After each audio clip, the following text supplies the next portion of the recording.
Playing in the World Cup has long been a national goal for China. President Xi Jinping has said he hopes China could one day host and even win the competition, but it's only ever booked a spot once, back in the year of 2002. Still, Chinese fans aren't just watching the World Cup from the sidelines this year.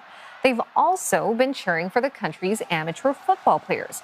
Provincial football leagues that pit cities against one another have become popular in recent months, and teams are playing to packed stadiums.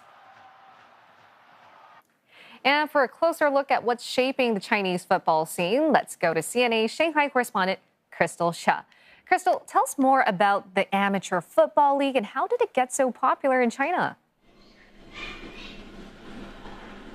So the competition that really started it all is the Tangu City League, also known as Suchao.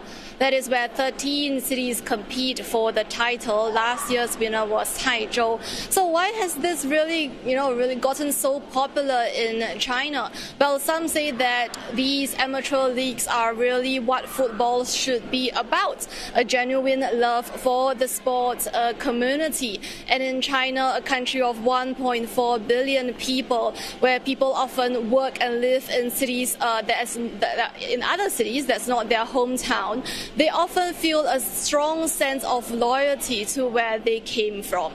So that's why we are repeatedly seeing attendance records being broken. One match had 60,000 spectators. Now, last year for the 2025 season, there was 2.2 billion live stream views, half of which coming from outside Jiangsu province, demonstrating nationwide popularity. Now, I spoke to someone from Lianyungang in Jiangsu province, and this is what he has to say about the tournament.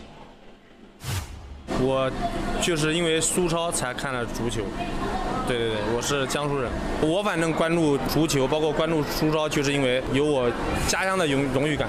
去年就是进了一个球或者失了一个球，情绪会比较波动。现场也有看，网上也有看，大部分都是网上看，因为现场的票很难买的。 Okay, we understand that the fervor around football is big in China, but it hasn't been able to extend to the World Cup this year. How is it that a country of 1.4 billion with so many other sporting achievements is lacking relatively on the World Cup?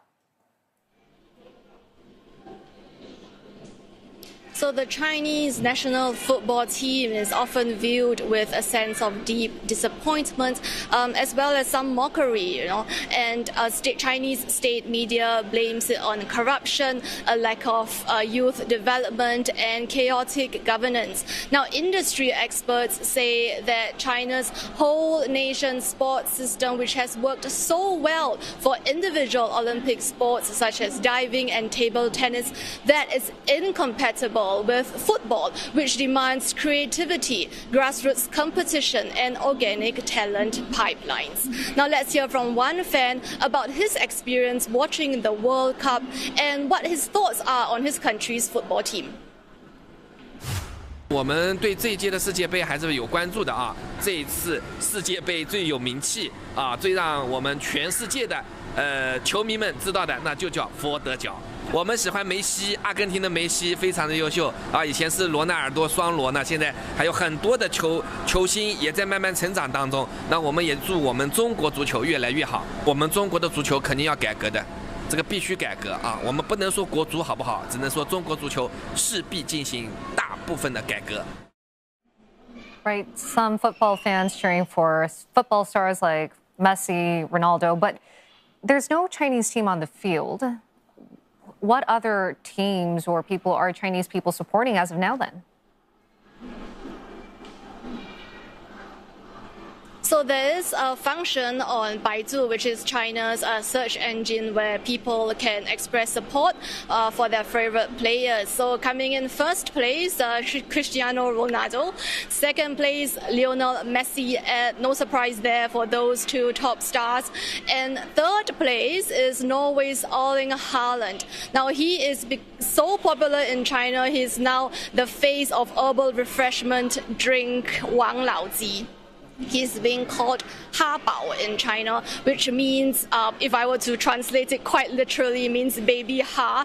And the reason for that is that he's well liked for his personality, his interactions with his fans on social media, and his sense of humor.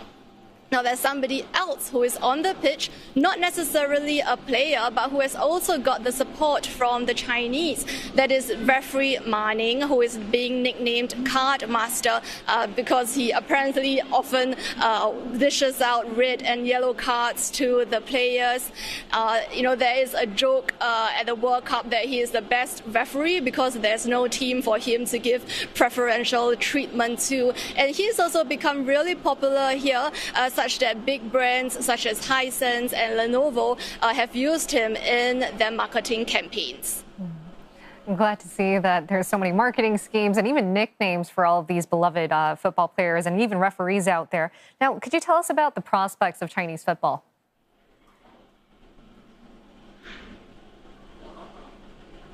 So the answer is that there's definitely is not doom and gloom for Chinese football. As we earlier talked about, there are those amateur leagues for other provinces that have seen how Jiangsu province had really generated such regional pride and also economic activity and consumption whenever it holds a tournament. They have also come up with their own provincial leagues. So we have Dongbeichao, which is Northeast China League, Xiangchao, which is in Hunan province, and many more. There are also other bright spots in the industry. One of them is women's football. Now, they have consistently done better than the men's team and have actually qualified for the 2027 FIFA Women's World Cup. Another group that's really making strides are the youth players. Last month, there's a group of U12 players. They are called the Chinese Football Boys. They won an international tournament in Italy, defeating Everton in the finals. Again, this is a grassroots project. So it has, once again ignited debate about whether this is an alternative pathway for greater achievements in Chinese football beyond the traditional systems. Now let's hear from one 12-year-old football fan about his dreams. 我是看到 C 罗以后，我才去踢足球的。我除了世界杯，看欧冠，还有那个英超，还有意甲，还有德甲，这5大联赛都看了。我想参加西甲的俱乐部，任何一家俱乐部，然后我为了这个每天练球。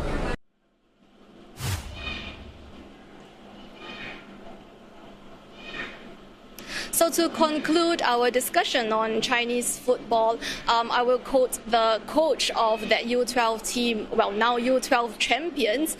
He said that more exposure should be given to young players. They need to go overseas to understand high-level competitions and really to get a sense of what football is all about. And for China overall, realistically, it needs to first have a solid footing and just perform at in Asia, deliver results within the Asian region before looking to challenge the bigger international players. Definitely hoping that China's football future isn't in doom and gloom for young players like we just heard to really achieve their dream. Thank you so much. That was CNA's correspondent Krystal Chia live from Shanghai.